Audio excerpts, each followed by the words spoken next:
A couple of years ago, Volkswagen admitted what the rest of the world already knew, that the Beetle, once the people's car, had become a bit of a girl's car. So they went to great lengths to make it more masculine, adding a few sharper lines, making it much better to punt around, and even ditching the vase for your gerbera. Now they've injected another dose of testosterone to create this, the Beetle R-Line, which makes me wonder two things. Do you think Volkswagen does an R-Line package for silly metro hipsters like me? And probably more importantly, have they made a more brutish bug?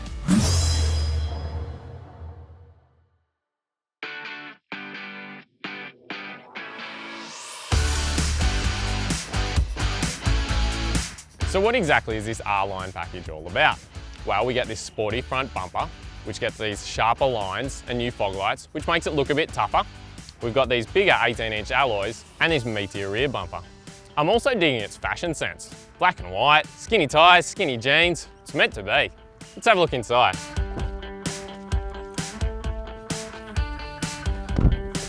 Well, there's not really much new in here, except for these sports instruments, which show boost pressure, oil temperature, and a stopwatch, all of which don't really serve much of a practical purpose in a car like this. You also get paddle shifters if you get the DSG, but we're in the manual, so we don't. All up the pack costs $2 grand, which seems like pretty decent value.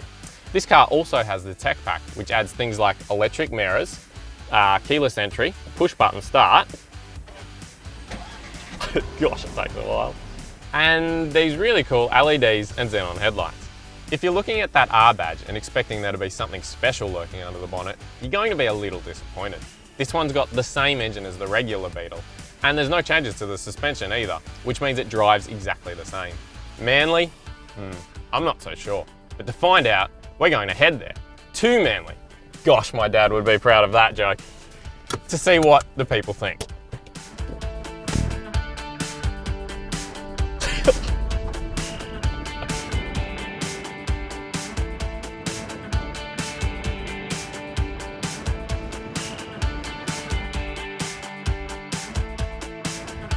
Hey mate, could you drive this car? Not me, but I could see some guys driving it. And would you like this flower? Whoa, I'd save that for a chick. Do you think it's a girl's car? Not at all. Not at all. Yep. No. No, it's not. Do you think it's a girl's car? Yeah, definitely. Yeah, definitely, yeah. And what would you think if a guy came and picked you up on a date in it? I'd probably turn away. That he's paying for dinner. Definitely. Yeah, not bad. He owns his own car, so that's all right. I just don't like seeing men driving Beetles. That's perfect. So there you have it. But it would be wrong to get carried away with the whole girls' car debate and not take this thing for a proper spin, because it's actually great fun to punt around in, even if you've got a Y chromosome. The Beetle is based on the underpinnings of the previous generation Golf, and it also borrows its engine from that car. Inside this is the 1.4 litre twin-charger engine, and while it doesn't have the best reputation for reliability, it's always been a lovely torquey thing that really pulls from down low and gives great performance. It doesn't quite have the same ride refinement as that Golf, however. The Beetle's always been a little bit fussy in terms of its suspension, and the 18s on this R-Line package don't really do it any favours. But what I love is that it really eggs you on to have a bit of fun with it, particularly the direct and responsive steering. Now I love all the whites in this interior. It's very un-Volkswagen, which is great. What is also un-Volkswagen, not so great, is that there are a lot of sort of hard, scratchy plastics in here. And also disappointingly, you miss out on things like sat-nav and a reversing camera. But I am having a lot of fun.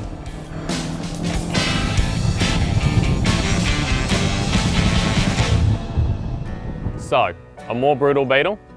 Maybe not entirely. But then it's also unfair to say that the R-Line is just a fashion accessory with some fashion accessories. No, the styling won't work for everybody, and yes, it's a bit overpriced and under-equipped, but I like it. It's absolutely not a Golf, even though it drives a fair bit like the old one, and it leaves you with a smile on your face, a lot like the one on the front.